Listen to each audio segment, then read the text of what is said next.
आवाज आ रही है बच्चों? Good morning.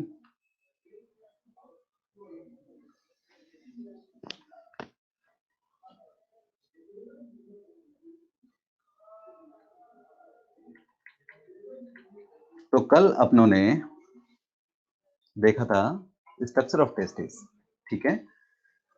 मैंने स्ट्रक्चर ऑफ टेस्टिस के अंदर, एक मिनट रुकना बच्चों, मैंने स्ट्रक्चर ऑफ टेस्टिस में आपको कहा था कि मैं एक बार फिर से आपको रिवाइज करवाऊंगा। तो चलिए स्ट्रक्चर ऑफ टेस्टिस जो है अपने एक बार रिवाइज कर लेते हैं फटाफट से। मुझे एक बात बताना कि कितनी लेयर थी टेस्टिस के बाहर की तरफ? तो 3 लेयर हमने बात की थी। बिल्कुल, बहुत बढ़िया मुकुंद। आउटर मोस्ट जो थी वो ट्यूनिका वेजाइनलिस थी। याद रखना है कि इनकम्प्लीट लेयर थी, और वो किस तरफ से इनकम्प्लीट थी? तो वो पोस्टीरियर साइड से, डोर्सल बॉर्डर से। समझना, अगर मैं टेस्टिस की बात करूं तो टेस्टिस कुछ इस तरह से है, और इसका पीछे वाला जो बॉर्डर है ना वो इनकम्प्लीट है, ऐसा। ये आउटर मोस्ट कवरिंग की बात करूं तो मैं, और हम जो ये फिगर देख रहे हैं ना, जो आपकी इस स्लाइड पर है, वो फिगर हमने यूं करके देखा हुआ है। तो ये ट्यूनिका वेजाइनलिस, ट्यूनिका वेजाइनलिस के अंदर 2 layer, parietal tunica vaginalis and visceral tunica vaginalis. बीच में कैविटी थी जिसे हमने बोला था vaginalis cavity. And vaginalis cavity के अंदर अगर फ्लूइड एक्यूमुलेट होना शुरू हो जाए तो उस कंडीशन को हमने बोला था हाइड्रोसिल। बहुत बढ़िया पढ़ने। इसके बाद हमने देखी थी सेकंड लेयर, जिसको मैंने ब्लू कलर से इंडिकेट किया था। ब्लू कलर फाइंड करने दो मुझे। ये ट्यूनिका एल्बुजिनिया। ट्यूनिका एल्बुजिनिया एक कंप्लीट कवरिंग थी। याद रखना, अगर आपसे क्वेश्चन पूछे कि outer most covering of testis, तो आंसर जाएगा ट्यूनिका वेजाइनलिस। लेकिन कभी क्वेश्चन ऐसा पूछ ले कि आउटर मोस्ट कंप्लीट कवरिंग, अब आउटर मोस्ट भी बोल दिया है और कंप्लीट भी बोल दिया है, तो कंप्लीट अगर बोल रहा है तो हम ट्यूनिका एल्बुजिनिया इसका आंसर देंगे। इस तरह के क्वेश्चंस घूमते हैं। ट्यूनिका एल्बुजिनिया के लिए कुछ खास बात है कि ट्यूनिका एल्बुजिनिया ये इन्वेजिनेट करती हुई दिखाई देती है पोस्टीरियरली, यानी कि पीछे की तरफ वाला जो पार्टीशन होगा, वो जो है पार्ट बनेगा वो छोटा बनेगा, एंड एक पार्ट जो है बड़ा सा बना हुआ दिखाई दिया। अब हम देखते हैं ये जो पार्टीशनिंग बनी थी, इस लेयर को हमने बोला था मीडिया स्टिनम टेस्टिस। इसके बाद इस मीडिया स्टिनम टेस्टिस से कुछ हॉरिजॉन्टल सेप्टा डेवलप हुए थे जिन्हें हमने बोला था सेप्टुलर टेस्टिस, और इस कारण से हमारे पास बहुत सारे टेस्टिकुलर लोब्यूल बन गए थे। जैसे कि मैं यहाँ पर नंबर लिख रहा हूँ ना, 1 2 3 4 5, इस तरह से 250 टेस्टिकुलर लोब्यूल थे। फिर हमने देखा था कि हर एक टेस्टिकुलर लोब्यूल को अंदर से लाइंड करते हुए फिर से एक लेयर दिखाई देती है जिसे हमने बोला था ट्यूनिका वेस्कुलोसा। तो ये 3 लेयर थी हमारे पास। तो पहले तो हमें एनोटमी के बारे में पता होना चाहिए टेस्टिस की। Outermost layer tunica vaginalis, then tunica albuginea, और अंदर की तरफ लोब्यूल्स को लाइंड करते हुए ट्यूनिका वेस्कुलोसा। अब कुछ खास बात थी, हमारे हर एक कंपार्टमेंट के अंदर 1 to 3 सेमिनिफ्रेस्टिब्यूल मिलती थी, और ये 1 to 3 सेमिनिफ्रेस्टिब्यूल जो हैं, ये कॉमन ट्यूब बनाती थी और बाहर निकलती थी। इस कॉमन ट्यूब को हमने नाम दिया था ट्यूबुलाई रेक्टाई। देन आप एक बात बताओ, बहुत सारे कंपार्टमेंट है और हर एक कंपार्टमेंट से ट्यूबुलाई रेक्टाई बाहर आएगी, तो सोचो बहुत सारी ट्यूबुलाई रेक्टाई आएंगी, और इस जगह आकर वो एक नेटवर्क का फॉर्मेशन करती है। जाल तो बनेगा ही बनेगा, फिर इतनी सारी ट्यूबुलाई रेक्टाई है तो यहाँ पर, और इस नेटवर्क को आपने नाम दे दिया रेटेड एस्टिस। राइट। रेटेड एस्टिस के बाद हमने देखा कुछ और स्ट्रक्चर अराइज होती हुई। फाइन ट्यूब्यूल्स, अलग कलर चूज करते हैं, और बाहर की तरफ फाइन ट्यूब्यूल्स निकलते हुए दिखाई देती हैं। इनका नंबर 10 to 15, 15 to 20 के आसपास हो सकता है ना, मतलब एक रेंज अगर ले तो 10 to 20 अपने को मिल सकती है।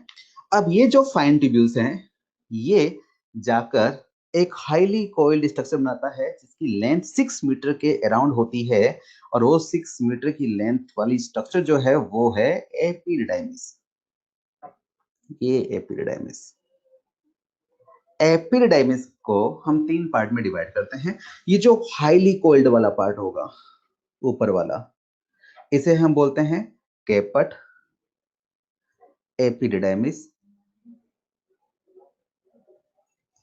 देन फिर बीच वाला part corpus epididymis, and last वाला पार्ट कोडा epididymis.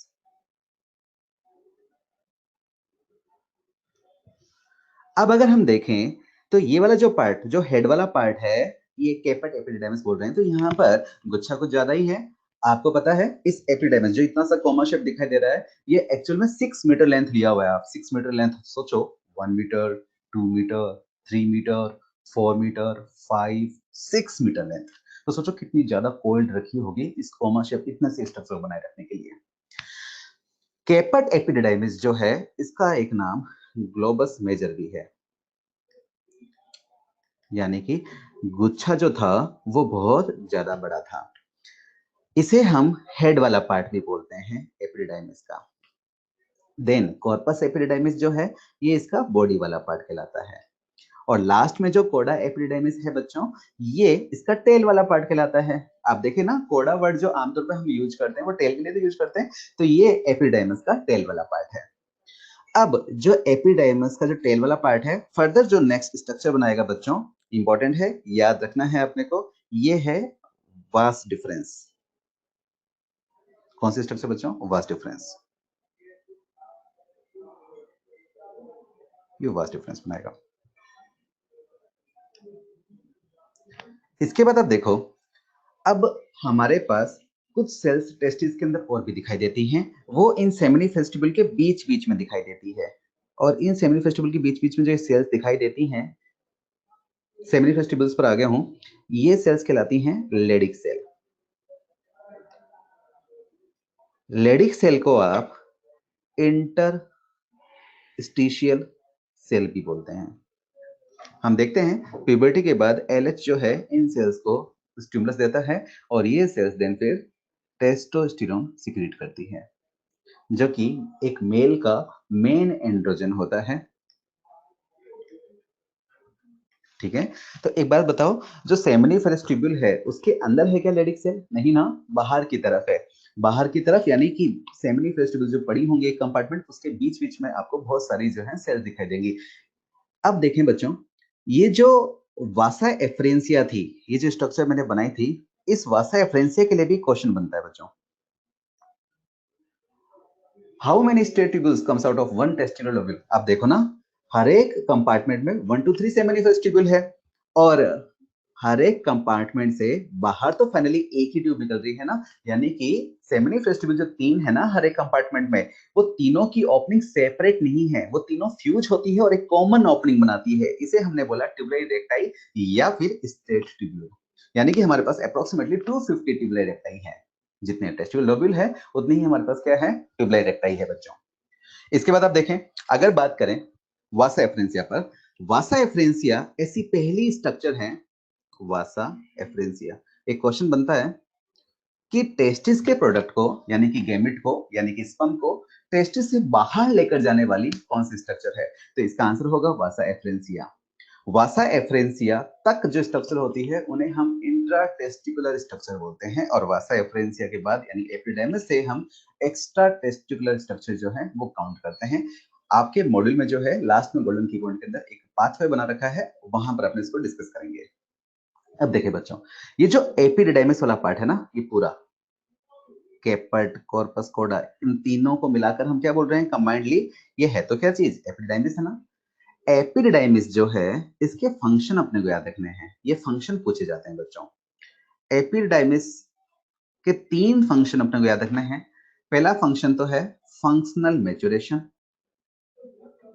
Functional maturation of sperm.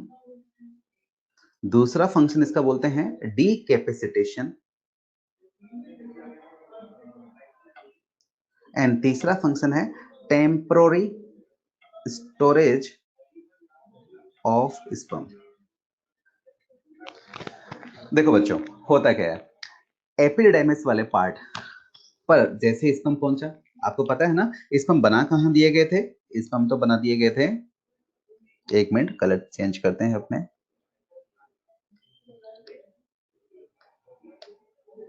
Sperm बना दिए गए थे इस सेमिनिफेरस ट्यूब्यूल के अंदर। अब सेमिनिफेरस ट्यूब्यूल से वो कहां जाएंगे? ट्यूबुलर रेक्टाई, ट्यूबुलर रेक्टाई से वो पहुंचेंगे रेटे टेस्टिस, रेटे टेस्टिस से फिर वासा एफ्रेंसिया, वासा एफ्रेंसिया से पहुंचते वो एपिडिडाइमिस तक पहुंचेंगे।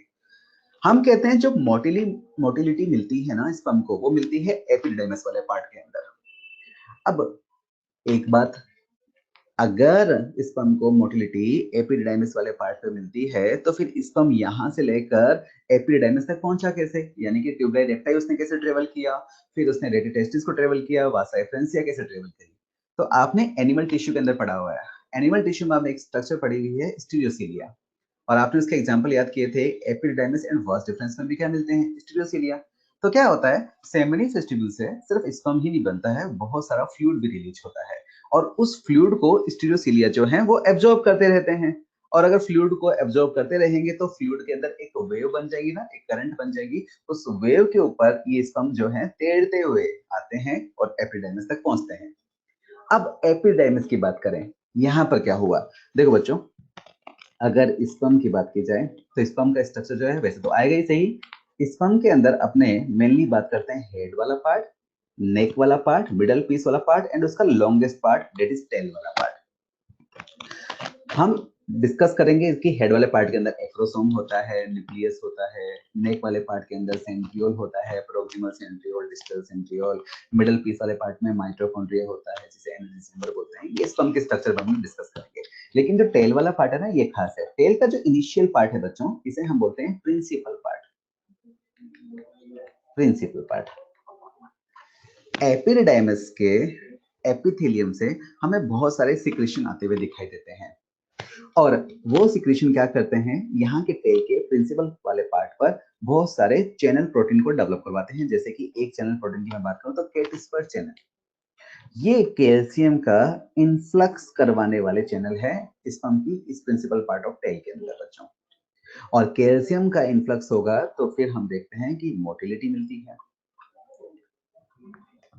यानी कि जो प्रोग्रेसिव मोटिलिटी जो मिलती है स्पर्म को वो एपिडिडाइमस सिक्रीशन से मिलती है। यानी कि आप ये कह सकते हैं कि फंक्शनल मैच्योरेशन हो रहा है स्पर्म का एपिडिडाइमस सिक्रीशन के कारण से, जिसके अंदर हम कह सकते हैं कि वेरियस चैनल प्रोटीन्स का डेवलपमेंट होता है, जिसके कारण से हम आयंस का इनफ्लक्स देखते हैं, और फिर वो आयन जो है वो आगे अपनी फिजियोलॉजी परफॉर्म करवाने में हेल्प करेंगे। अब क्या होता है बच्चों, ये तो चैनल्स के डेवलपमेंट की बात हो गई, लेकिन क्या हम चाहते हैं कि स्पर्म जो है अभी से अपने टेल का मूवमेंट करवाना स्टार्ट कर दें? क्यों? आप सोचें, 6 मीटर की लेंथ ट्रेवल करेगा, अगर अगर मोटिलिटी अगर इसको अभी से अपनी ये स्टार्ट कर दे तो देन फिर इसको वास्ट डिफरेंस जो कि 45 सेंटीमीटर के आसपास की होती है उसको ट्रेवल करना है। देन फिर वो आगे जाएगा और फीमेल वाले पाथवे में उसको डिलीवर किया जाएगा। अब उसको यूट्रस वाले पार्ट को ट्रेवल करते हुए फेलोपियन ट्यूब तक पहुंचना है। तो बच्चों वो तो अपनी एनर्जी पहले ही क्या कर देगा, खर्च कर देगा, तो हमें उसकी एनर्जी भी कंजर्व करनी है। तो क्या होता है एपिडाइमस वाले पार्ट से, ये तो मैंने फर्स्ट बताया जिसको आप फंक्शनल मैच्योरेशन में रख लीजिएगा। सेकंड वाले पार्ट के अंदर हम कहते हैं डिपोजिशन होता हुआ दिखाई देता है, डिपोजिशन ऑफ इनहिबिटरी प्रोटीन्स।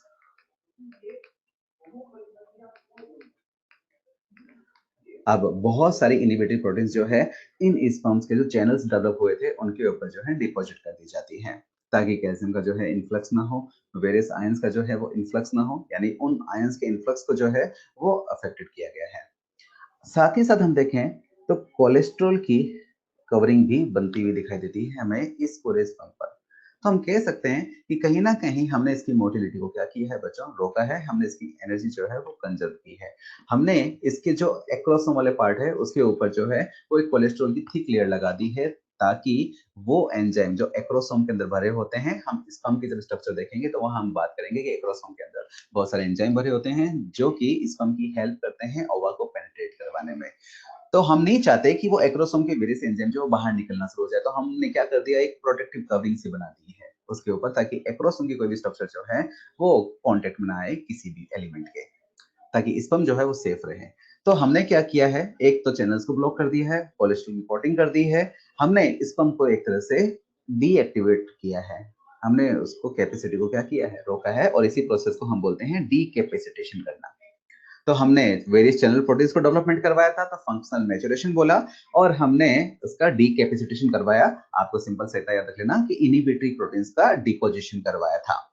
साथ ही साथ इतने लंबे जो पाथवे को वो ट्रेवल करते हुए दिखाई देंगे, 6 मीटर का जो पाथवे है उसमें वो वहां से उसको वास्ट डिफरेंस तक पहुंचना है, तो काफी लंबे समय तक वो यहाँ पर दिखाई देंगे आपको, और इसीलिए बोलते हैं इसका टेम्पररी स्टोरेज होता हुआ दिखाई देता है स्पर्म का, कहां पर, एपिडर्मिस वाले पार्ट के अंदर। आवाज क्लियर आ रही है बच्चों? आशीष ने बोला है कि आवाज क्लियर नहीं आ रही है। हालांकि मैं पूरी तरह से कोशिश कर रहा हूँ। ओके ओके ओके बेटा, ओके ओके ना। आशीष देखना बेटा ना, क्यों नहीं आ रही क्लियर है ना। रिधिमा नहीं आ रही क्लियर। किसको रिपीट करूं बेटा, किस चीज को? ये जो 3 इसके फंक्शन बताए हैं उसको रिपीट करूं यशिका? ओके, देखो एपिडिडाइमिस के हमें 3 फंक्शन बताने हैं। पहला फंक्शन तो बताना है इसका कि यहाँ पर होता है फंक्शनल मैच्योरेशन ऑफ स्पर्म, जिसके अंदर हम स्पर्म के अंदर बहुत सारी चैनल प्रोटीन का फॉर्मेशन होते हुए देखते हैं यहाँ पर। जैसे मैंने किसी एक चैनल प्रोटीन की बात करी है, केट स्पर चैनल बच्चों, है ना। वो कैल्शियम का इन्फ्लक्स करवाते हैं टेल वाले पार्ट के अंदर, जिसके कारण से टेल को मोटिलिटी मिलती है, यानी हम कह सकते हैं स्पर्म को मोटिलिटी मिलती है। ये सीएमपी गेटेड चैनल्स होते हैं बच्चों, जैसे आप पढ़ते हैं ना बच्चों लिगेंड गेटेड चैनल, वैसे ही ये भी एक चैनल है। इन चैनल का नाम है केट स्पर चैनल, है ना। तो चैनल्स, वेरियस चैनल प्रोटीन, आपको केट स्पर याद नहीं रखना, लेकिन हाँ आपको एक टर्म याद रखनी है, फंक्शनल मैच्योरेशन ऑफ स्पर्म कहाँ होता है, तो एपिडिडाइमिस वाले पार्ट के अंदर। मैं तो उसके अंदर थोड़ा सा वो क्लियर करना चाह रहा हूँ, थोड़ा सा वो लिंक करवाना चाह रहा हूँ कि वेरियस चैनल प्रोटीन का डेवलपमेंट होता है, जिसके कारण से हम देखते हैं टेल को मोटिलिटी मिलती है। लेकिन हम इसकी मोटिलिटी यहाँ पर चाहते ही नहीं है, तो हम क्या करते हैं, इनके चैनल्स को ब्लॉक करवाते हैं इनिबिटरी प्रोटीन के डिपोजिशन से, प्लस कोलेस्ट्रॉल की भी यहाँ पर हम कोटिंग होते हुए देखते हैं।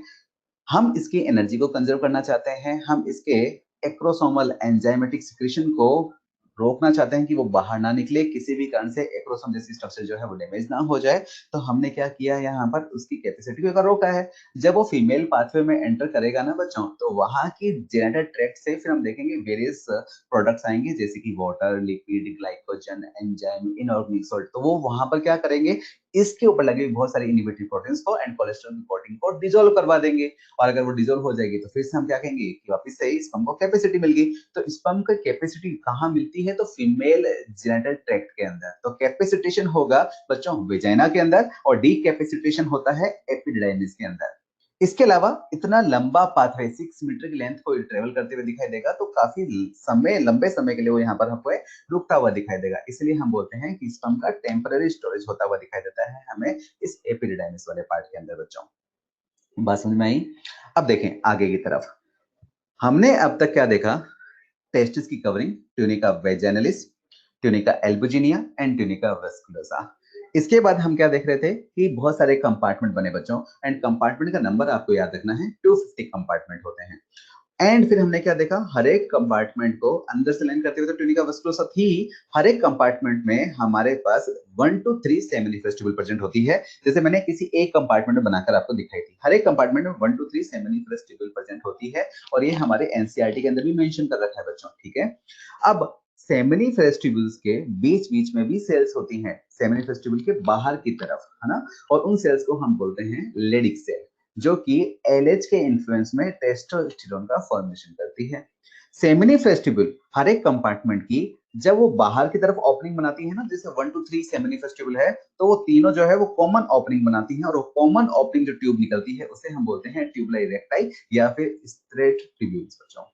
आप सोचो, हर एक कंपार्टमेंट से ट्यूबुला इरेक्टाई आ रही है, तो सोचो कितने कंपार्टमेंट है, 250 ना, तो 250 ट्यूबुला इरेक्टाई आते हुए दिखाई देगी, और फिर वो एक नेटवर्क बनाते हुए दिखाई देगी, और उस नेटवर्क को हम बोलते हैं रेटिटेस्टिस। रेटिटेस्टिस से फिर वासा एफ्रेंसिया, वासा एफ्रेंसिया देन फिर एपिडिडाइमिस वाला पार्ट बनाएगा। एपिडिडाइमिस के 3 पार्ट हैं। इसका जो हेड वाला पार्ट है इसे हमने बोला कैपट एपिडिडाइमिस, इसका बीच वाला पार्ट कॉर्पस एपिडिडाइमिस, और इसका लास्ट वाला पार्ट कॉर्डा एपिडिडाइमिस। आपसे कई बार पूछता है कि वास डिफरेंस जो है वो एपिडाइमस के कौन से पार्ट से कंटिन्यू होती है, तो फिर लास्ट वाला पार्ट यानी कि कोडा एपिडाइमस वाला पार्ट। एंड देन फिर एपिडाइमस जो है उसके 3 फंक्शन हमने याद किए, functional maturation of sperm, decapacitation and temporary storage बच्चों। अब एक बार इस फिगर को भी देख लो बच्चों, जो आपके सामने ये जो आपके फिगर बनाया है इसमें भी फोकस कर लीजिएगा। यहाँ पर बाहर की तरफ आपको ट्यूनिका वेजाइनलिस दिखाई दे रही है, डबल लेयर स्ट्रक्चर जो है। फिर ये जो ब्लू कलर की जो स्ट्रक्चर है ये है ट्यूनिका एल्बुजिनिया, और ट्यूनिका एल्बुजिनिया जो है बीच में एक सेप्टा बना रही है। ये सेप्टा देखो बच्चों, ये सेप्टा है मीडिया स्टिनम टेस्टिस। फिर कुछ हॉरिजॉन्टल सेप्टा बनते हुए दिखाई देते हैं, इन्हें हम बोलते हैं सेप्टुला टेस्टिस। बहुत सारे कंपार्टमेंट बन गए, कंपार्टमेंट में देखो मैं ऐसा 1 2 अलग कलर लिखते हैं भाई। 1 2 3 4 5 6 7 जैसे कंपार्टमेंट है, ऐसे 250 कंपार्टमेंट्स होते हैं और हर एक कंपार्टमेंट में 1 2 3 सेमिनिफेस्टिबल है। फिर वो कॉमन ट्यूब बनाती है, बाहर निकालते हुए दिखाई देती है हमें, उसे हम बोलते हैं ट्यूबुलाई रेक्टाइट, ट्यूबुलाई रेक्टाइट, ट्यूबुलाई रेक्टाइट, ट्यूबुलाई रेक्टाइट, ट्यूबुलाई रेक्टाइट एंड यहाँ पर एक नेटवर्क बनता हुआ दिखाई देता है और इस नेटवर्क को हम क्या बोल देते हैं, टेस्टिस। फिर बाहर की तरफ ट्यूब निकलती है, इसे हम बोलते हैं वासा एफ्रेंसिया, जो कि हाईली कोइल्ड स्ट्रक्चर बनाती है, कॉमा शेप स्ट्रक्चर, जिसे हम बोलते हैं एपिडाइमिस वाला पार्ट। और एपिडाइमिस के 3 पार्ट हमने बताए, कैपट एपिडाइमिस जो कि हेड वाला पार्ट है, देन कॉर्पस एपिडाइमिस जो कि बॉडी वाला पार्ट है and then tell of epididymis यानी कि कोडा एपिडाइमिस की बात करी बच्चों हमने। ट्यूनिका एल्बुजिनिया ही है जो कि पार्टीशनिंग करती है टेस्टिस की। क्वेश्चन पूछेगा वो आपसे, तो टेस्टिस की पार्टीशनिंग करने वाली लेयर कौन सी है, ट्यूनिका एल्बुजिनिया, और वो जो स्ट्रक्चर बनती है उस स्ट्रक्चर को हम क्या बोलते हैं, तो मीडिया स्टिनम टेस्टिस बच्चों। अब अगर हम बात करें तो वास्ट डिफरेंस, ये जो वास्ट डिफरेंस ये जो बाहर निकली है, अब इसका क्या हुआ, इसके बारे में हमें बात करनी है। देखो बच्चों, ये आपका जो फिगर है ये आपके एनसीईआरटी का फिगर है, तो हम पहले एनसीईआरटी फिगर को एक बार फोकस करते हैं। ये देखो, ये है टेस्टिस, ये है टेस्टिस। टेस्टिस में हम देखते हैं वासा एफ्रेंसिया, वासा एफ्रेंसिया बाद में एपिडाइमिस, एपिडाइमिस देन कंटिन्यू होती है किसके अंदर बच्चों, वास डिफरेंस के अंदर। और वास डिफरेंस गई गई गई गई और वो कौन सी स्ट्रक्चर के अंदर जाती है, स्पर्मेटिक कॉर्ड में। याद है स्पर्मेटिक कॉर्ड, स्पर्मेटिक कॉर्ड के बहुत सारे कंटेंट बताए थे मैंने आपको। यहाँ से वास डिफरेंस जाती है, gonadal artery, veins, nerves, lymphatic vessels जाती हैं। मतलब एक वो बताया भी था मैंने आपको एग्जांपल, जो अपने पुराने समय के अंदर वो पेन चला करते थे ना, जिसके अंदर वो रिफिल होती थी, ब्लैक, ग्रीन, ब्लू, रेड, वो एक साथ ही होती थी और बहुत सारे रिफिल को अपने उसके अंदर रखते हैं पेन के अंदर। तो जो पेन पूरा है ना, वो आप एक तरह से स्पर्मेटिक कॉर्ड मान लीजिए और वो बहुत सारे रिफिल्स जो हैं वो वेरियस स्ट्रक्चर मान लीजिएगा। ये हमने स्क्रोटम वाली स्ट्रक्चर के अंदर देखा था बच्चों, है ना। इसके बाद देखो, अगर हम बात करें, ये जो वास डिफरेंस है, ये वास डिफरेंस, ये दो वास डिफरेंस है, दो वास डिफरेंस बच्चों, ठीक है ना। ये आप स्ट्रक्चर देख रहे हो, ये जो कोटिंग जैसी दिखाई दे रही है, ये अपने को एक तरह से स्पर्मेटिक कॉर्ड जो है वो बता रहा है। अब एक देखो, देखो यहाँ पर स्पर्मेटिक कॉर्ड समझ में आ रहा है, ये देखो यहाँ पर बना पड़ा है, ये इस वाले तरफ टेस्टिस के अंदर, जो हमारे राइट हैंड साइड वाले में है। अब क्या है, ये एक वास डिफरेंस, ये इधर वाली वास डिफरेंस। अब ये कहाँ जाएगी, ये हमारे एब्डोमिनल कैविटी के अंदर एंटर करेगी। अब ज्यादा ऊपर नहीं जाएगी एब्डोमिनल कैविटी के अंदर, ये कहाँ पर, ये जो यूरिनरी ब्लैडर है यहाँ पर अपने को आते हुए दिखाई देगी। समझना बच्चों, अगर मैं इसको अपने एक फिगर के थ्रू बनाता हूँ तो देखो,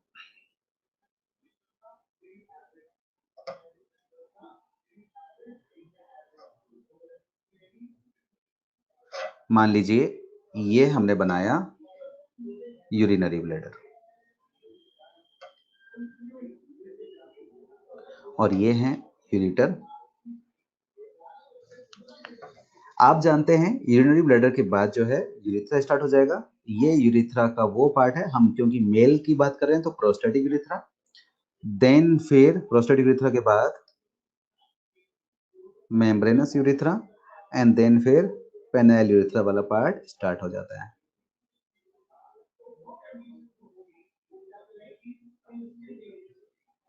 ठीक है, कलर चेंज करते हैं। प्रोस्टेटिक यूरिथ्रा के बाहर की तरफ एक ग्लैंड बना देते हैं, ये है प्रोस्टेट ग्लैंड, अनपेयर्ड होती है, प्रोस्टेटिक यूरिथ्रा को कवर की हुई होती है, एक ही होती है। ऐसा मत सोच लेना कि दो बनाई है मैंने, एक इस तरफ बनाई है, एक इस तरफ बनाई है, ठीक है ना।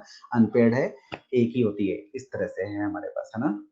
अब देखें, अगर बात करें पेनिस की स्ट्रक्चर, हालांकि पेनिस की स्ट्रक्चर अपने वहां पर डिटेल में देखेंगे भी सही, जब अपने पेनिस की स्ट्रक्चर को थोड़ा बहुत डिस्कस करेंगे तो वहां पर हम देखेंगे कि पेनिस को कवर करते हुए हमारे पास कॉर्पस स्पोंजियोसम एक इरेक्टाइल टिश्यू होता है, ये ग्रीन कलर वाला, एंड देन हम देखेंगे कि यहाँ पर हमारे पास होता है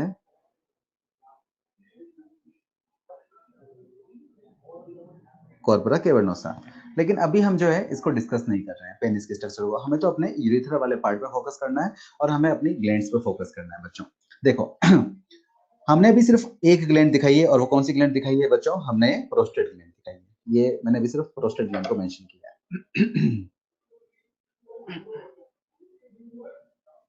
प्रोस्टेट ग्लैंड, अब क्या है देखिए, टेस्टिस जो थे उनसे एराइज होते हुए हमें जो स्ट्रक्चर दिखाई दे रही थी वो कौन सी थी बच्चों, वास डिफरेंस। मैं वास्ट डिफरेंस का एक अलग कलर लेकर आता हूँ ब्लू कलर। ये वास्ट डिफरेंस आई आई आई और ये लूप बनाया इसने, ये वास्ट डिफरेंस आई और देखो इरेटर से ये वापस लूप बनाती है और लूप बनाकर एक डायलेटेड पार्ट भी बनाते हुए दिखाई देती है, ये डायलेटेड पार्ट। बच्चों एक खास बात याद रखना, जब हम ये जो वास्ट डिफरेंस ऊपर लेकर आए ना, तो फिर ये यूनिट ब्लेडर के आगे से आकर पीछे की तरफ जाती है बच्चों, है ना। एंड ये जो हम फिगर देख रहे हैं वो हम डोर्सल व्यू देख रहे हैं, यानी कि उस आदमी को हमने ऐसे उल्टा करा हुआ है एंड फिर हम उसको देख रहे हैं, यानी डोर्सल व्यू देख रहे हैं। अब उसने डायलेटेड पार्ट जो बनाया इसे हम बोलते हैं बच्चों एम्पुला, ये है एम्पुला। देन हम इधर वाली वास्ट डिफरेंस को भी दिखा देते हैं, ये भी वास्ट डिफरेंस, ये आई वास्ट डिफरेंस, ये वास्ट डिफरेंस, ये आई वास्ट डिफरेंस और ये वास्ट डिफरेंस का डायलेटेड पार्ट, क्या हो गया एम्पुला। तो दो ही वास्ट डिफरेंस है, दो ही हमारे पास क्या है एम्पुला। बच्चों बायोलॉजिकल ऑर्गन के अंदर अगर कहीं हमें डायलेशन दिखाई देता है ना, तो हम वो बोल रहे हैं कि कुछ ना कुछ स्टोरेज के लिए रख रहा होगा यहाँ पर चीज, कुछ ना कुछ खास हो रहा होगा। यहाँ पर होता है बच्चों, ये चीज है एम्पुला ना, एम्पुला वास्ट डिफरेंस का ही पार्ट है ना। एम्पुला में स्टोरेज ऑफ स्पर्म है, यहाँ पर आपको बहुत सारे स्पर्म दिखाई देंगे। अब दोनों एम्पुला के लेटरल में हमें ग्लैंड्स दिखाई देंगी और उस ग्लैंड की अगर मैं बात करूं, डिलीट हो गया वो तो वापस बनाना पड़ेगा, सॉरी सॉरी सॉरी, वापस देखना, जल्द से ड्रॉ करते हैं एक बार फिर से मैं।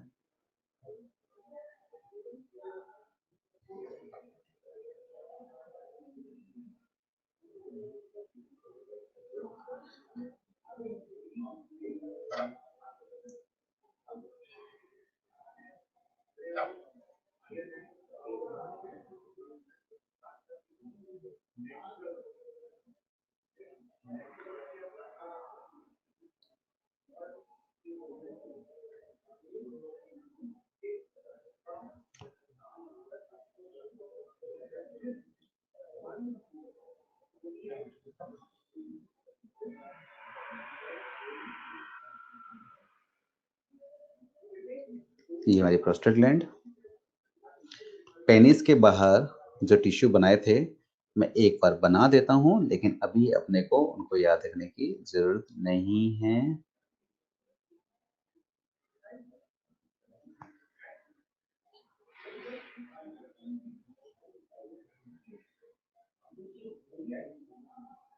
हमें तो फोकस करना है यूरिथ्रा वाले पार्ट पर।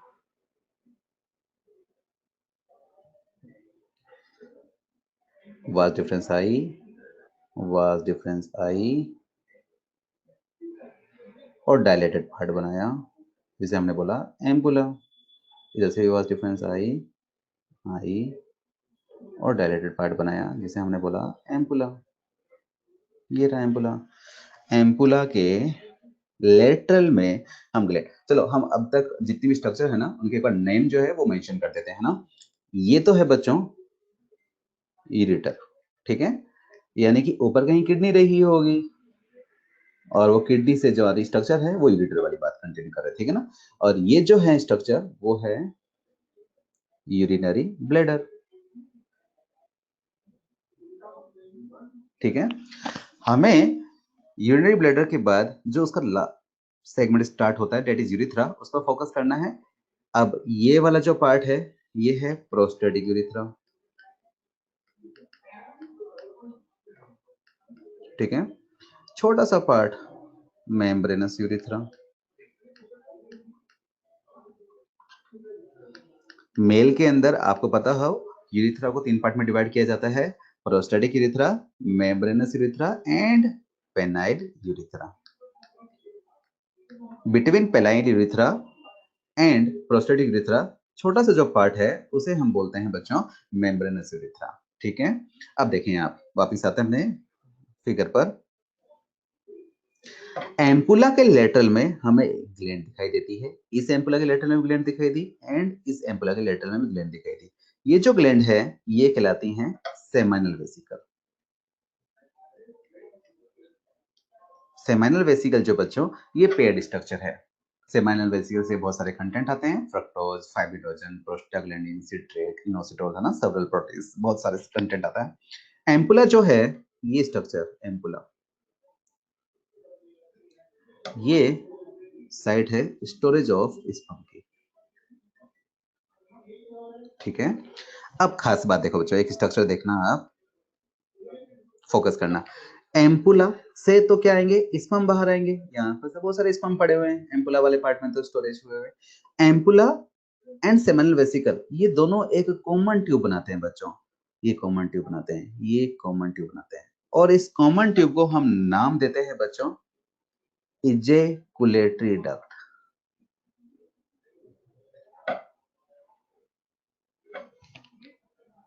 थर्ड वन बेटा कौन सा बेटा आशीष, थर्ड कौन सा, यूरिथ्रा के 3 part, prostatic urethra, membranes urethra and penile urethra बच्चों। पेनिस के अंदर जो यूरिथ्रा का पार्ट रन करेगा दैट इज पेनाइल यूरिथ्रा, ठीक है। अब देखो, इसका मतलब दो ही हमारे पास वास डिफरेंस थी, ये वास डिफरेंस, दो ही हमारे पास एम्पुला थे, दो ही हमारे पास सेमिनल वेसिकल थी, और एम्पुला एंड सेमिनल वेसिकल की जो कॉमन डक्ट बनी ना बच्चों, ये इजेकुलेटरी डक्ट। बच्चों इजेकुलेटरी डक्ट जैसे ही फॉर्म्ड होती है ना, वैसे ही वो यूरिथ्रा वाले पार्ट के अंदर रन कर जाती है, एंटर कर जाती है यूरिथ्रा वाले पार्ट के अंदर। इसका मतलब हमारे पास दो इजेकुलेटरी डक्ट जो हैं वो रन करते हुए दिखाई देगी, ठीक है ये। लेकिन आप देखो, ज्यादा भी अंदर डीपली नहीं गई, इसकी ओपनिंग कहां दिखाई दे जाएगी आपको, प्रोस्टेटिक यूरिथ्रा वाले पार्ट के अंदर ही बच्चों। प्रोस्टेटिक यूरिथ्रा वाले पार्ट के अंदर आपको प्रोस्टेट ग्लैंड के सिक्रीशन भी आते हुए दिखाई देंगे थ्रू फाइन अपर्चर, ये थ्रू फाइन अपर्चर मैं यहां बना देता हूं, प्लस आपको इजेकुलेटरी डक्ट के सिक्रीशन भी आते हुए दिखाई देंगे। अब खास बात क्या है बच्चों, देखना, हमारे पास एक तो सेमिनल वेसिकल है, एक हमारे पास प्रोस्टेट ग्लैंड है, मैं प्रोस्टेट ग्लैंड पे फोकस कर देता हूं, ये प्रोस्टेट ग्लैंड है, ठीक है। याद रखना बच्चों, सेमिनल वेसिकल जो है एक पेयर्ड स्ट्रक्चर है, जबकि प्रोस्टेट ग्लैंड जो है वो अनपेयर्ड है, ठीक है ना, एक ही ग्लैंड होती है। प्रोस्टेट ग्लैंड के नीचे की तरफ अपने थर्ड ग्लैंड की भी बात कर लेते हैं, ये मिलती हैं छोटे छोटे से स्ट्रक्चर जिसे हम बोलते हैं बच्चों काउपर ग्लैंड। इसका एक नाम और भी आपको याद रखना है, bulbo urethral gland. Cowper gland की जो लोकेशन है बच्चों वो आपको याद रखनी है, मेम्ब्रेनस यूरिथ्रा के अंदर होती है, जबकि इनकी जो डक्ट है भाई, अब सिक्रीशन है तो डक्ट तो आएंगी ना, इसके जो डक्ट के सिक्रीशन है वो कहाँ पहुंचाए जाते हैं, डक्ट कहाँ पहुंचाई जाती है, तो पेनाइल यूरिथ्रा के अंदर। यानी मैं कह सकता हूँ कि ये खुद लोकेटेड कहाँ होती है, लोकेटेड मेम्ब्रेनस यूरिथ्रा।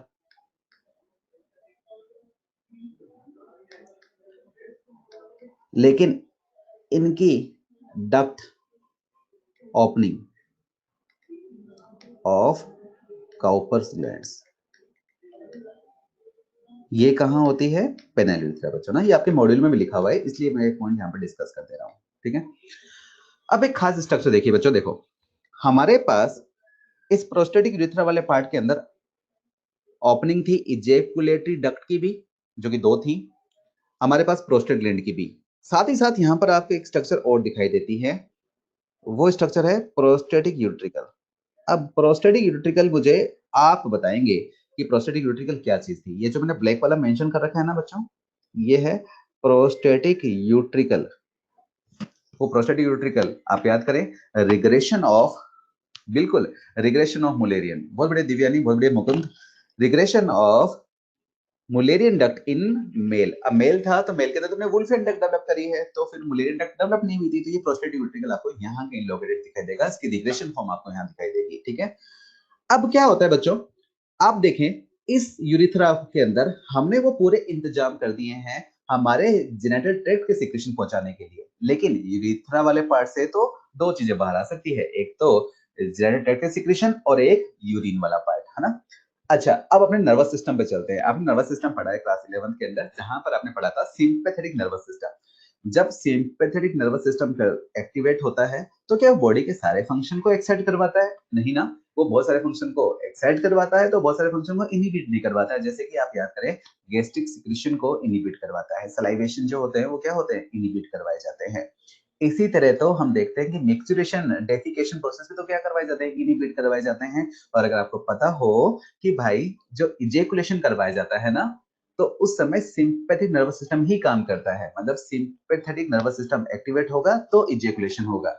यानी कि इजेकुलेशन हो रहा है तब सिंपैथेटिक नर्वस सिस्टम एक्टिवेट है, और जब सिंपैथेटिक नर्वस सिस्टम एक्टिव है तब मिक्सुरेशन क्या है, इनहिबिट है। यानी कि इस पासेज के अंदर एक समय में तो कोई एक ही सिक्रेशन क्या आता हुआ दिखाई देगा, बाहर आता हुआ दिखाई देगा। होता क्या है बच्चों, जब इरेक्शन होता है पेनाइल टिश्यूज के अंदर तो उसके लिए काम करता है पैरासिम्पैथेटिक नर्वस सिस्टम। एंड जब सेक्सुअल एक्टिविटी परफॉर्म कर दी जाती है तो हम देखते हैं सिंपैथेटिक नर्वस सिस्टम एक्टिवेट होते हैं एंड देन इजेकुलेशन करवाया जाता है सीमन का। और सिंपैथेटिक नर्वस सिस्टम एक्टिव है तभी तो इजेकुलेशन हुआ ना, तो उस समय मिक्सचरेशन क्या होता है, इनहिबिट होता है बच्चों। तो फिर यानी इस पासेज का पूरा यूज कौन करेंगे बच्चों, seminal vesicle, prostate Cowper gland अपने सिक्रेशन डालने के लिए, प्लस एम्पुला से आता हुआ स्पर्म। और जो बाहर निकलेगा, अगर हम जेनिटल ट्रैक्ट के सिक्रेशन को बात करें तो सीमन। सीमन जो है बच्चों, ये sperm plus accessory reproductive gland का सिक्रेशन होता है। एसेसरी रिप्रोडक्टिव ग्लैंड के सिक्रेशन को कंबाइंडली भी बच्चों एक नाम दिया जाता है, सेमाइनल प्लाज्मा। ठीक है, अब ये तो फिगर है यहाँ पर। अब इस फिगर को अपने एनसीईआरटी से भी कोरिलेट करते हैं। आप फोकस करें बच्चों वास्ट डिफरेंस पर, देखो तो इस फिगर पर आ गए अपने।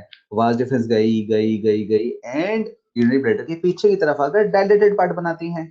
और डायलेटेड पार्ट क्या है, एम्पुला। ये बच्चों एम्पुला। एम्पुला के लेटरल में आप एक देख रहे हैं इस तरह की स्ट्रक्चर, ये क्या है, सेमिनल वेसिकल। एम्पुला और सेमिनल वेसिकल ये जो दोनों एक कॉमन ट्यूब बनाएगी ना यहाँ पर, इस कॉमन ट्यूब को बोलते हैं आप इजेकुलेटरी डक्ट। इन्होंने मेंशन नहीं कर रखी, अपने कर देते हैं इजेकुलेटरी डक्ट। हालांकि डक्ट ही नहीं दिखाई दे रही है यहाँ पर सही तरह से, लेकिन इसीलिए मैंने यहाँ पर फिगर बनाया था आप लोगों के लिए। और इजेकुलेटरी डक्ट अगर आप गौर से देखेंगे ना इसमें, तो यहाँ पर आप जूम करके देखें तो यहाँ पर आपको छोटे छोटे डक्ट दिखाई जरूर देंगे, है ना, थोड़े से ब्लर हैं, दिखाई देंगे आपको, है ना। इजेकुलेटरी डक्ट की ओपनिंग प्रोस्टेटिक यूरेथ्रा वाले पार्ट में हो गई। ये वाली जो ग्लैंड है, ये कौन सी ग्लैंड है, प्रोस्टेट ग्लैंड हमारे पास। प्रोस्टेट ग्लैंड के खुद के सिक्रेशन भी कहाँ आएंगे बच्चों, यहाँ पर इस प्रोस्टेटिक यूरेथ्रा वाले पार्ट के अंदर। एक स्ट्रक्चर हमने देखी थी प्रोस्टेटिक यूरेट्रिकल, वो भी यहाँ पर हमें दिखाई देगी। इसके बाद आप देखें हमारे पास बल्बो यूरेथ्रल ग्लैंड, जिसका एक नाम और बताया था काउपर्स ग्लैंड, वो भी आपको दिखाई देगी। देख रहे हैं छोटी छोटी सी स्ट्रक्चर। और आप उसकी डक्ट पे फोकस करें बच्चों। डक्ट अगर आप देखेंगे तो डक्ट की ओपनिंग कहाँ दिखाई देगी अपने को, तो पेनाइल यूरेथ्रा के अंदर छोटी सी डक्ट है बच्चों, वो अपने को दिखाई देगी पेनाइल यूरेथ्रा के अंदर बच्चों। अभी अपने जितनी भी ग्लैंड्स है ना, उनकी सबकी डिटेल में बात करेंगे बच्चों कि वो न्यूट्रिटिव फ्लूइड रखता है कि नहीं रखता। अभी तो अपने ग्लैंड्स की एनाटॉमी देख रहे हैं कि ग्लैंड्स की लोकेशन कहाँ है। अगला टॉपिक ही अपना ग्लैंड्स है बच्चों, वहां अपने ग्लैंड्स देखेंगे। ठीक है अनन्या, अभी रुकिए बेटा ना।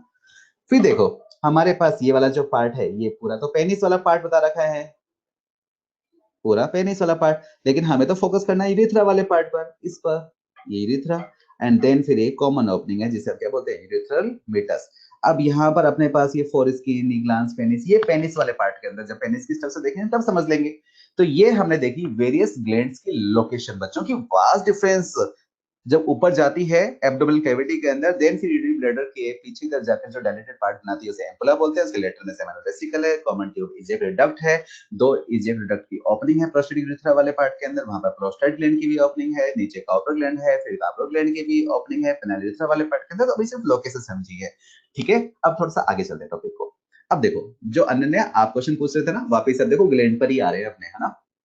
अब देखें बच्चों, ये हमारी एसेसरी ग्लैंड है। अब आप स्ट्रक्चर पहचानने की कोशिश करें बच्चों। ये देखो, ये वाला पार्ट हो गया वास डिफरेंस, ठीक है। इसका डायलेटेड पार्ट बन रहा है बच्चों।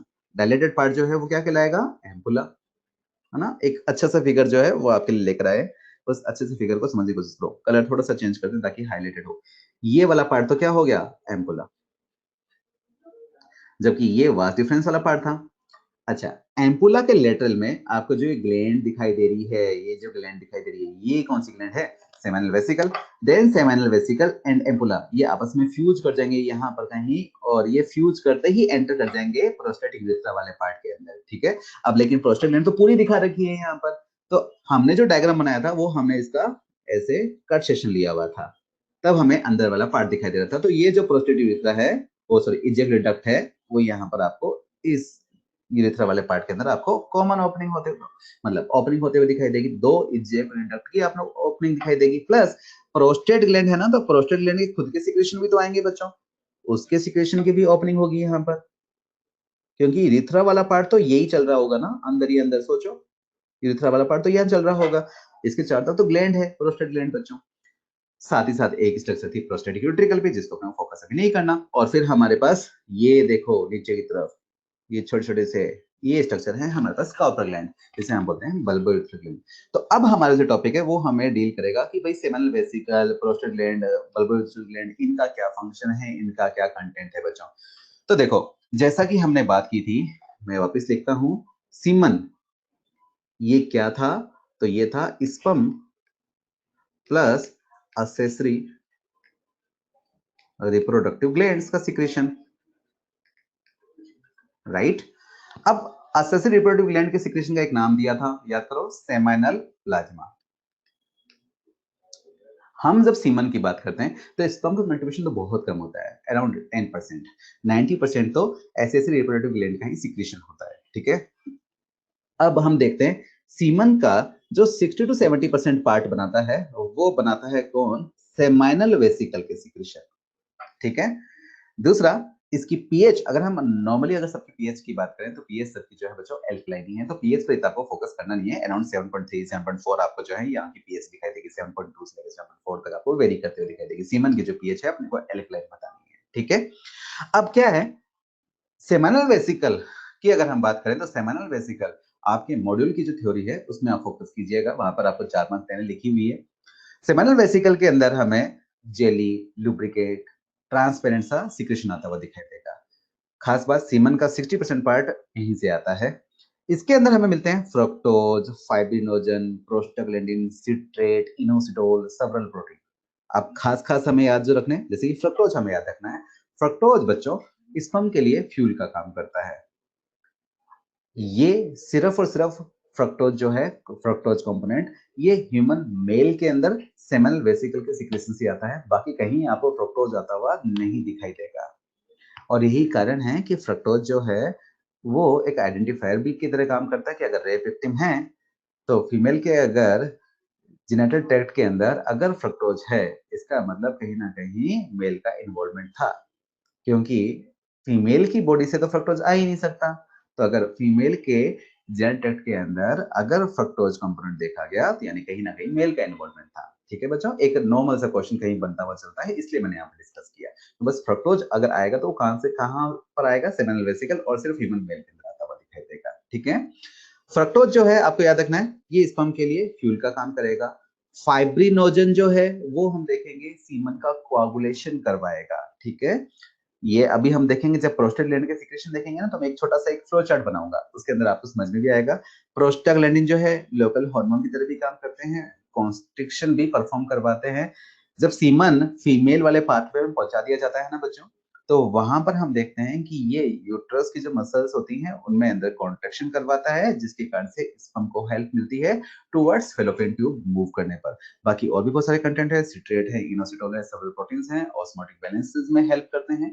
फिलहाल हमें जो फोकस करना है, आप फ्रक्टोज, फाइब्रिनोजन, प्रोस्टाग्लैंडिन पे याद रखिएगा।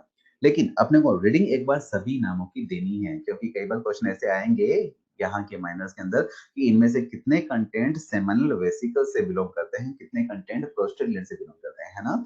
अब देखो, प्रोस्टेट ग्लैंड की अगर बात करें, प्रोस्टेट ग्लैंड जो है वो 30% सिक्रेशन बनाती है सेमिनल, अगर सीमन की बात करें तो 30% पार्ट कहां से आएगा, प्रोस्टेट ग्लैंड से। ये 5 लोब्ड स्ट्रक्चर होती है, मतलब यहाँ अगर इस प्रोस्टेट ग्लैंड की बात करें तो ये अनपेयर्ड है ना बच्चों। खास बात है इसके लिए कि ये क्या है, अनपेयर्ड स्ट्रक्चर लिखा हुआ है, मैंने वापस लिख दिया। 5 लोब्स मतलब बल्जिंग जैसी स्ट्रक्चर यहाँ से हमें राइज होते हुए दिखाई देती है, लोब से बनते हुए दिखाई देते हैं, है तो एक ही लेकिन बस वो लोब से डेवलप होते हुए दिखाई देते हैं, इसलिए से बोलते हैं 5 लोब्ड स्ट्रक्चर है, ठीक है। खास बात बच्चों, इसके जो सिक्रेशन होंगे वो सीमन को व्हाइटिश कलर देंगे, यानी अगर आपसे पूछे कि किस ग्लैंड के सिक्रेशन सीमन के व्हाइट कलर के लिए रेस्पॉन्सिबल है, तो आपको याद रखना है प्रोस्टेट ग्लैंड के सिक्रेशन, ठीक है बच्चों। अब इसके अंदर भी बहुत सारे कंपोनेंट हैं, जैसे सिट्रिक एसिड है, कैल्शियम फॉस्फेट, कैल्शियम तो मेंशन भी कर रखा है आपके एनसीईआरटी में, क्लोटिंग एंजाइम, प्रोफाइब्रिनोलाइसिन। ये सिट्रिक एसिड जैसे कि आपको क्रेब्स साइकिल के थ्रू एनर्जी देने का काम करेगा, एटीपी देने का काम करेगा, ठीक है। अगर हम बात करें, बहुत सारे आयंस का रोल है, कैल्शियम का रोल है, क्लोटिंग मैग्नीशियम भी कहीं ना कहीं काम करेगा। क्लोटिंग मैकेनिज्म आपने पढ़ा है ना, ब्लड क्लोटिंग मैकेनिज्म, वहां पर कैल्शियम जो है वो हेल्प करता है ना, यहाँ पर भी कैल्शियम हेल्प करता है। प्लस सीमन जब आगे जाएगा फीमेल पाथवे के अंदर से, वो कैल्शियम का इन्फ्लक्स भी जरूरी होता है, तो आपकी ईसीएफ के अंदर कैल्शियम भी बहुत सारा पड़ा हुआ है। पर हमें जो फोकस करना है, वो फोकस करना है बच्चों यहाँ पर क्लोटिंग एंजाइम पर, प्रोफाइब्रिनोलाइसिन पर। देखो क्या होता है, प्रोस्टेट ग्लैंड के सिक्रीशन सेमिनल वेसिकल की सिक्रीशन के साथ क्या करते, देखो जरा, देखो कोआगुलेशन कैसे हेल्प करवाते। देखो मैं एक तरफ लिखता हूँ सेमिनल वेसिकल,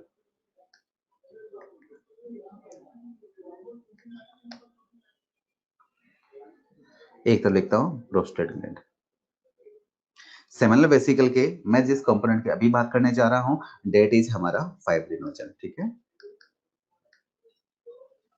प्रोस्टेट ग्लैंड के हम क्लोटिंग एंजाइम को उठाते हैं, ठीक है, क्लोटिंग एंजाइम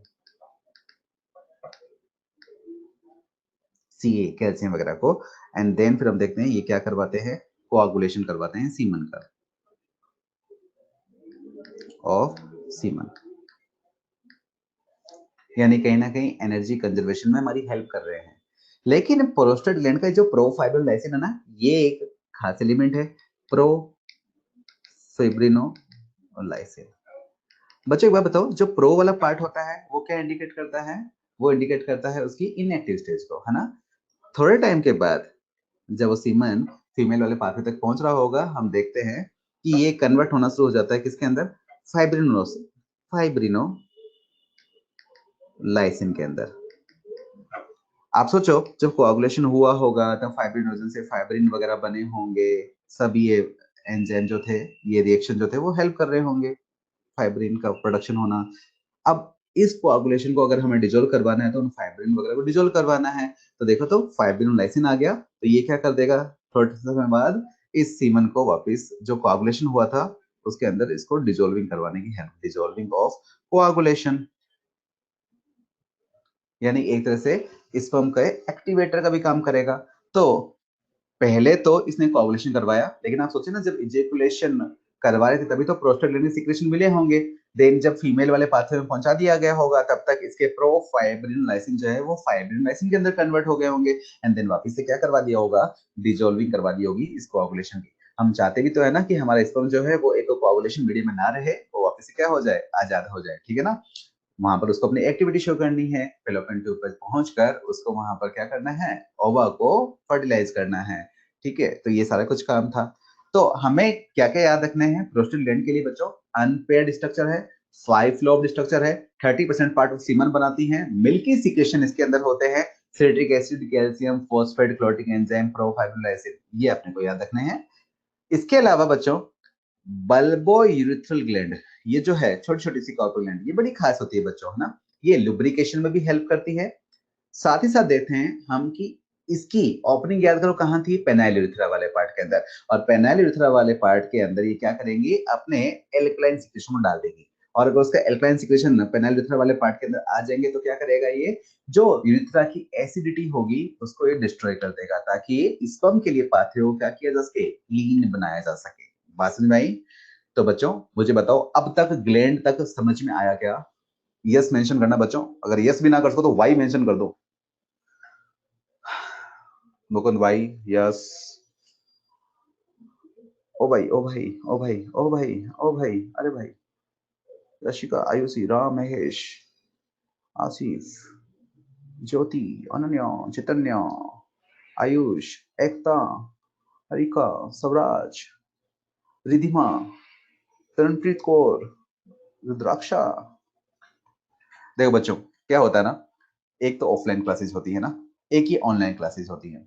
ऑनलाइन क्लासेस जो है ना, वैसे तो बड़ा इंटरेस्टिंग से बन जाता है, क्योंकि यहाँ पर हम जो है ना फिगर्स लेकर आ सकते हैं, ठीक है। लेकिन कई बार क्या होता है, ये जो है वो एक प्लेटफॉर्म ऐसा है जिसके अंदर आपको ऐसा लग सकता है कि टू वे कम्युनिकेशन नहीं हो पा रहा प्रॉपर्ली, है ना। लेकिन फिर भी समझाने की पूरी कोशिश की जा रही है ना, कनेक्ट करते रहिएगा, है ना। पूरा कोशिश करूंगा कि मैं जैसे बोर्ड में पढ़ाता हूँ ना वैसे आने की कोशिश करूँ ना आपके लिए। अब देखिए आगे चलते हैं। अब देखेंगे आपके मॉड्यूल के अंदर जब आप तो इन ग्लैंड के बाद कुछ इस तरह का एक पैराग्राफ दे रखा है, सीमन के बारे में बता रखा है बच्चों। सीमन का अगर कॉम्पोजिशन की अगर हम बात करें तो सीमन के अंदर हमने अभी बात की, एक तो sperm plus secretion of accessory reproductive gland. बच्चों एक बात याद रखना, जो तीनों ग्लैंड के सिक्रेशन है ना उनको मिलाकर बोलते हैं सेमाइनल प्लाज्मा। मैं इसलिए बार बार फोकस कर रहा हूँ कि कई बार ऐसा पूछा गया है कि seminal plasma is a secretion of, पहला ऑप्शन सेमाइनल वेसिकल, दूसरा आउटर ग्लैंड, तीसरा हमारा प्रोस्टेट ग्लैंड एंड चौथा इन तीनों का मिलाकर सिक्रेशन। तो बच्चों तीनों का मिलाकर सिक्रेशन है। सेमाइनल वेसिकल जो वर्ड है ना वो कंफ्यूज करता है, तो सेमाइनल वेलिनो ग्लैंड का मिलाकर सिक्रेशन है। दूसरा, जो इजेकुलेशन करवाया जाता है एक बार तो उसका वॉल्यूम होता है 3 टू 4 ml बच्चों, ठीक है। पीएच मैंने कहा ही था कि आपको लगभग लगभग जो है एल्कलाइन पीएच मिलेगी और रेंज जो थी 7.2 से 7.4 के आसपास दिखाई देगी। नॉर्मल स्पर्म काउंट अगर हम बात करें तो 20 टू 120 मिलियन स्पर्म हमें दिखाई देते हैं पर एमएल की बात कर रहा हूँ, ठीक है ना। लेकिन हमने देखा था कि सीमन कितना निकला था तो 3 टू 4 ml। अगर कुछ एबनॉर्मलिटीज की मैं बात करूं जैसे कि ओलिगोस्पर्मिया, एंजियोस्पर्मिया, एस्थेनोस्पर्मिया, टेरेटोस्पर्मिया, तो हल्का फुल्का डाटा आपको इसका भी याद रखना है। ओलिगोस्पर्मिया की अगर हम बात करें तो 1 ml में 20 मिलियन स्पर्म से अगर कम हो जाए, 20 मिलियन स्पर्म से कम हो जाए तो उस कंडीशन को हम बोलते हैं ओलिगोस्पर्मिया। बाकी आप जानते ही हैं ओलिगो का मतलब होता है कम, यानी कि स्पर्म काउंट जो है वो कम है और वो कितने से कम है तो 20 मिलियन से कम हो पर एमएल तो मुझे ओलिगोस्पर्मिया। एंजियोस्पर्मिया, अगर स्पर्म जो है वो एब्सेंट से हैं तो हम उसे बोलते हैं या बहुत कम नंबर में है, नेग्लिजिबल अमाउंट के अंदर है, तो फिर उस कंडीशन को हम बोलते हैं एंजियोस्पर्मिया, आइदर एब्सेंस और near absence of sperms. Asthenospermia on the other hand, asthenospermia बच्चों रिड्यूस्ड मोटिलिटी ऑफ स्पर्म को इंडिकेट करती है। अगर स्पर्म है तो सही लेकिन उनकी मोटिलिटी जो है वो रिड्यूस है तो उसे बोलते हैं एस्थेनोस्पर्मिया। फिर आया टेरेटोस्पर्मिया। टेरेटोस्पर्मिया जो है वो इंडिकेट करता है एबनॉर्मल मॉर्फोलॉजी, यानी कि अगर स्पर्म की मॉर्फोलॉजी जो है वो एबनॉर्मल है, टेल का डेवलपमेंट नहीं है, वो प्रॉपर्ली मूवमेंट नहीं कर पा रहे, हेड का डेवलपमेंट प्रॉपर्ली नहीं है, मतलब एबनॉर्मल शेप अगर बनी है तो हम उस कंडीशन में रखते हैं बच्चों टेरेटोस्पर्मिया। हालांकि आपके एनसीईआरटी के अंदर ये गिवन नहीं है लेकिन फिर भी हमें ये टर्मिनोलॉजी हल्की फुल्की आपको याद रखनी है। आप देखें नीचे की तरफ एक पैराग्राफ लिखा हुआ है और ये पैराग्राफ जो है बच्चों ये एनसीईआरटी का पैराग्राफ है, ठीक है। एनसीईआरटी पैराग्राफ है थोड़ा सा वैसे भी इंपॉर्टेंट हो गया। देखो, जब भी एक ह्यूमन मेल इजैकुलेट करता है तो 200 से 300 मिलियन स्पर्म रिलीज करता है। ऊपर वाला पर एमएल था 20 टू 120, ठीक है। अब मैं वो 3 टू 4 ml से मल्टीप्लाई कर कर अप्रोक्सीमेटली जो रफली एक नॉर्मल वैल्यू आती है उसकी बात कर रहा हूँ। एनसीईआरटी कहती है 200 से 300 मिलियन स्पर्म्स रिलीज किए जाते हैं ड्यूरिंग वन इजैकुलेशन। अब एक पर्सन नॉर्मल फर्टिलिटी रखता हो तो उसके लिए क्या कंडीशन है, तो इन सारे स्पर्म को मान लो मैं सारे स्पर्म ले लेता हूँ, ठीक है। 3 टू 4 ml का जो सीमन था उसके अंदर कितने थे 200 से 300 मिलियन स्पर्म। इसमें से वो कहता है 60% स्पर्म जो हैं वो नॉर्मल शेप एंड साइज के होने ही चाहिए, तभी हम उस पर्सन को फर्टिलिटी वाला पर्सन मानेंगे, यानी फर्टाइल पर्सन मानेंगे, यानी वो प्रेगनेंसी कंसीव करवा सकता है, ठीक है। एंड फिर वो आगे लिखता है and for at least 40% of them must show vigorous motility. And then फिर हम देखते हैं कि ये जो 60% है यहाँ पर हमें 40% ऐसे भी इसको मिलने चाहिए जो कि विगरस मोटिलिटी रखे बच्चों, तभी हम उस पर्सन को क्या बोलेंगे, फर्टाइल पर्सन है। यानी कि देखो आप एक तरह से मैंने किसके बारे में बात करी कि नॉर्मल शेप एंड साइज होनी चाहिए कितने परसेंट की 60%, और उनमें से भी हम देखते हैं कि 40% जो है वो क्या रखना चाहिए, विगरस मोटिलिटी। अब देख रहे हो ऊपर की तरफ जो अपने बात की थी ना एस्थेनोस्पर्मिया और टेरेटोस्पर्मिया, वो दोनों ही यहाँ पर इंडिकेट हो गए हैं। मान लो एग्जामिनर एनसीईआरटी पढ़ता है और वो आपके लिए क्वेश्चन जो है वो सेट करना चाहता है, तो उसको यहाँ पर पैराग्राफ में दिखे कि नॉर्मल शेप एंड साइज 60% होती है, तो क्या पता वो ये सोच ले कि बच्चों को ये पता भी है कि नहीं पता कि नॉर्मल शेप एंड साइज ना हो तो उस कंडीशन को क्या बोलते हैं। तो उसके लिए हमने बात की थी एस्थेनोस्पर्मिया एंड हमने बात सॉरी टेरेटोस्पर्मिया।